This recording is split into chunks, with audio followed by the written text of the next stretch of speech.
সম্মানিত দর্শক, আশা করি সকলে ভালো আছেন। এই মুহূর্তে চলছে পেঁয়াজ রোপণের ধুম।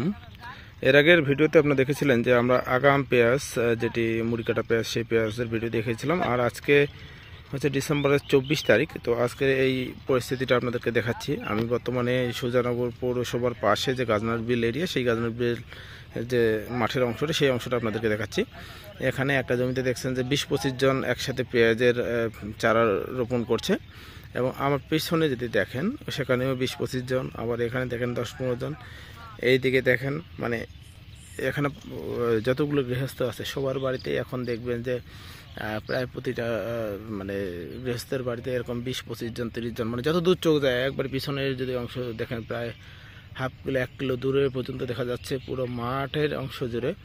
এই যে রাস্তার এই পাশ এবং রাস্তার ওই পাশ, সব জায়গায় দেখবেন যে এখন মাঠে হাজার হাজার শ্রমিক কাজ করতেছে এবং তারা সকলে এভাবে পেঁয়াজের চারা রোপণ করতেছে।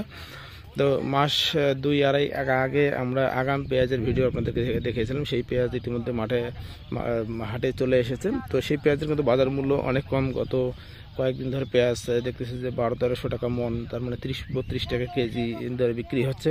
পেঁয়াজের দাম অনেক কমে গেছে। তবে এটি হচ্ছে লেট পেঁয়াজ, যেটা আগের আগাম পেঁয়াজটা সাধারণত কন্দ থেকে করা হয়। আর এই যে পেঁয়াজটা, এই পেঁয়াজটা আসলে মূলত চারা থেকে করা হয়। তো এখানে চারার বিভিন্ন রকম ভ্যারাইটি আছে, যেগুলো হাইব্রিড, সেগুলোর বীজ এবার দাম অনেক টাকা ছিল, প্রায় 18-26 হাজার টাকা কেজি ছিল। আবার এখন যেগুলো রোপণ হচ্ছে এগুলো হচ্ছে কিংস। এই যে কিংসের যে এই যে চারাগুলো, এই চারাগুলো যখন মোটামুটি 35-40 দিন হয়ে যায়, তখন এই চারাগুলো রোপণ শুরু করে। এই যেভাবে রোপণ করতেছে। কিংসের দাম ছিল এবার 5-7 হাজার টাকা কেজি। এছাড়া তাহেরপুরি যেগুলো আছে সেগুলো 3-4 হাজার টাকা কেজি ছিল। তো এই যে এভাবে পেঁয়াজ রোপণের শ্রমিক সংকট, আসলে ব্যাপকভাবে শ্রমিক এখানে কাজে অংশগ্রহণ করেছে। এবং এই যে শ্রমিকগুলোর যে পারিশ্রমিক, সেগুলো 800-1000 টাকা একজন শ্রমিকের পারিশ্রমিক। তো এখানে আসলে কৃষকের কিন্তু প্রচুর টাকা ইনভেস্ট করতে হয়। আর যেটা বলছেন যে বাজার মূল্য যেটা 1200 টাকা মন, এটা হলে কিন্তু কৃষকটা ক্ষতিগ্রস্ত হবে আগাম পেঁয়াজ। আর এই যে পেঁয়াজটা, এই পেঁয়াজটা এখন ডিসেম্বরের মাঝামাঝি থেকে শুরু হয়ে গেছে, হয়তো জানুয়ারির প্রথম সপ্তাহ পর্যন্ত রোপণ চলবে। তো এই রোপণকালীন সময় আসলে শ্রমিক পাওয়া খুবই মুশকিল।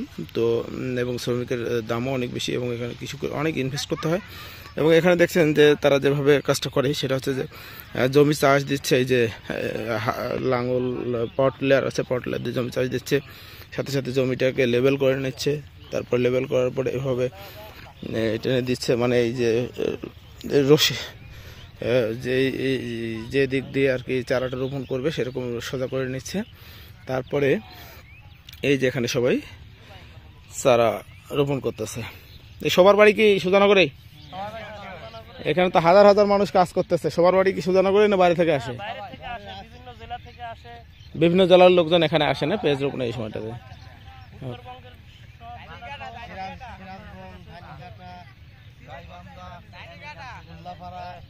বিভিন্ন এলাকার লোক এখানে চলে আসে কাজ করার জন্য। তো এই হচ্ছে শারীরিক পরিস্থিতি। আর এই পেঁয়াজ মোটামুটি 2.5-3 মাস পরে এই পেঁয়াজ উত্তোলন হবে। এই পেঁয়াজটা মূলত কিন্তু সংরক্ষণের উপযোগী থাকে। আর আগাম যে পেঁয়াজটা, সেই পেঁয়াজটা কিন্তু বেশি দিন সংরক্ষণ করা যায় না। আর সেই পেঁয়াজটা দেখা যাচ্ছে দ্রুত শুকিয়ে যায়, যার কারণে বেশি দিন রাখলে আবার পচেও যায়। এবং এই যে হালি পেঁয়াজ, যেটাকে বা লেট পেঁয়াজ বা শীতকালীন পেঁয়াজ যেটাই বলি না কেন, এই পেঁয়াজটা কিন্তু আমাদের পরবর্তী সময়ে দীর্ঘদিন সংরক্ষণ করা যায়।